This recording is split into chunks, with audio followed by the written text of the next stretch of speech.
Um, the first one they're going to announce on Wednesday is Microsoft. And Microsoft is the second most valuable company on the stock market. It's gone up 1.55% in the pre-market. It's done well this year, up 24% with a dividend rate of 0.7%. And this thing's been a winner for the 5-year. It's been a great winner long-term, and just a quality business with revenues of $281 billion.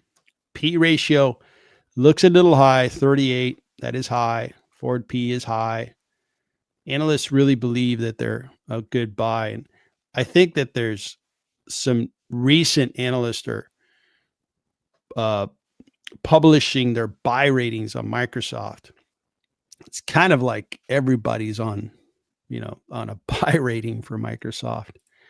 The reason for that is this is a very big company, 281 billion, and they're growing at 15%.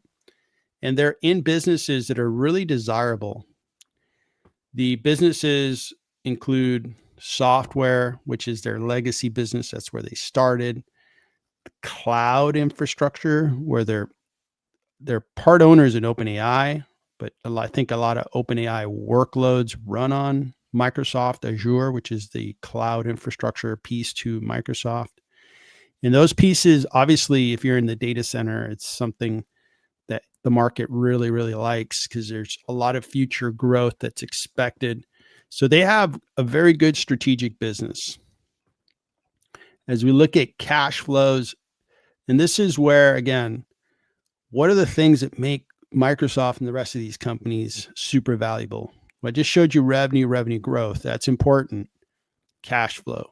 This is where value begins to get weighed. This is the true value of a business is how much cash can you produce, put it on the balance sheet, buy back shares, give us dividends, acquire other businesses and make the overall enterprise more valuable. And these cash flows are magnificent. $71.6 billion. They produce more cash flow than the size of most big companies. That's how valuable they are. So when you look at margins, Microsoft's at 68.8% for a large scale company like this. It's excellent. Profit margin, 36%, exceptional. And free cash flow yield, 25%. If you put money in the bank was going to pay you 25% interest rate. You'd probably say, I'm selling all my stocks and just putting all my money in that bank because that yield is tremendous. You would double your money in less than 3 years is basically what that rate of return would do for you. And these guys do that year after year after year after year. So very, very good free cash flow margin that continues just to produce more value for the company. Analysts, 30 of them cover it. I don't know if we're going to see one sell, but they all believe this is a buy. Some of them believe it's a little expensive. Some of them believe it can go higher. And I'd probably be on it could go higher camp, especially with the factors that are helping the market this week and into the future, like low interest rates, a trade deal, getting done.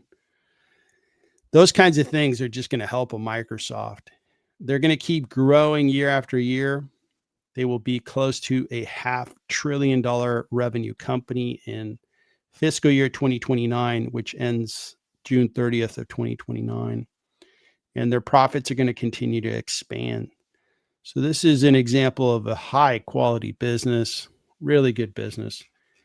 And I have a value for Microsoft. I'll share that after Daryl takes a look at the charts.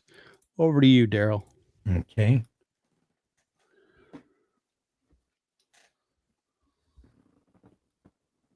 So when they, it was kind of interesting when they did their earnings back in April, they had a share price increase of about 7.6%. And that was a black candle. So it shot up higher and then dropped down through the day. When they announced on the 30th of July, the next day, they had a 3.95% pop in the price, but the candle was also a black candle, about 2 or 3 times the size of this one, and that was the high. That was it. I mean, they got up to 554. They closed at 533, and they haven't really been above that since. Let me see what they closed at 534 2 days later, but that's probably the high close. So since that earnings announcement, you can see they've just traded sideways. They're pretty much exactly where they were. They even closed this gap at one point. So when they were closing here, they solidly closed the gap, and when they were trading here a couple of weeks ago after the Friday, we had a few days that were lower, and that also would have closed this gap. So what we can see, if I just go to maybe like 3 months, I do see some momentum starting to build now going into the earnings. So they're trading above an upward sloping 20. Looks like a declining 50. That should be changing with the prices trading above that 50 line. Let me go back out 2 years so I can see the 200. That's at 455. So they are trading, I don't know, let's see here, about 14% above, not nearly as extended as like gold is right now. They do have a positive RSI, so the momentum is starting to build going into earnings. It'll be interesting to see if, people sell the news, but we do have positive momentum. It's not quite to where the RSI was on August the 6th, but it is improving.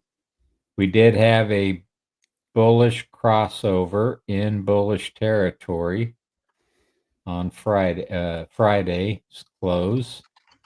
So that's a positive signal. Just a few days before that, we had a bearish crossover in bullish territory.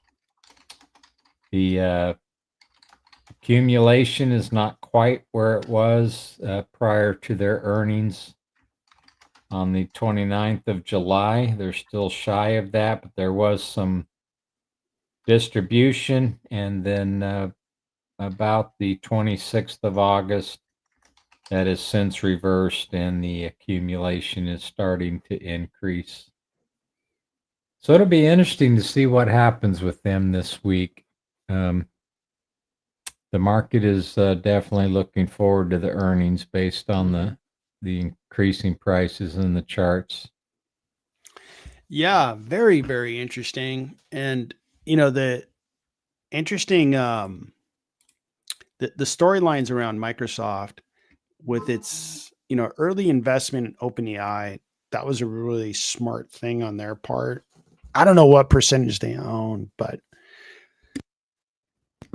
what we've seen is some companies have kind of stepped in and started doing deals with OpenAI. And I don't know if that dilutes or kind of reduces the shine on Microsoft's early investment in OpenAI. But I think that storyline may affect them. When I value Microsoft, it's a great business, but I just think it's 17% priced too high. That these businesses are having to put in quite a bit into their operations of capital into the data center, and I'm still growing it by 15% in future years. This is the trailing 12 months that they have. And just when I weigh the value of these cash flows that I expect, discounted at 7.5%, the cash flows cannot add up to its current stock price. So that causes me to pump the brakes on Microsoft. I've owned Microsoft on 2 occasions. The first one was for a long time. I owned it for years and sold it, geez, a while back, like 8 years ago, maybe. Yeah, about 8 years ago. More recently, I bought it in 2024 and sold it in early 2025. When we had that huge sell-off, I was feeling pretty good about that decision. But then when it came back, boy, it came back with a very, very fast rise. So it was interesting to see that. So in general, let me point out that the implied move is 4.9%. So you're looking at a plus or minus $26 window. yeah, and I'm not in Microsoft. I probably won't be in Microsoft. We're going to look at 5 exceptional companies. 3 out of the 5 I'm an investor in, and you'll see at least my point of view, right?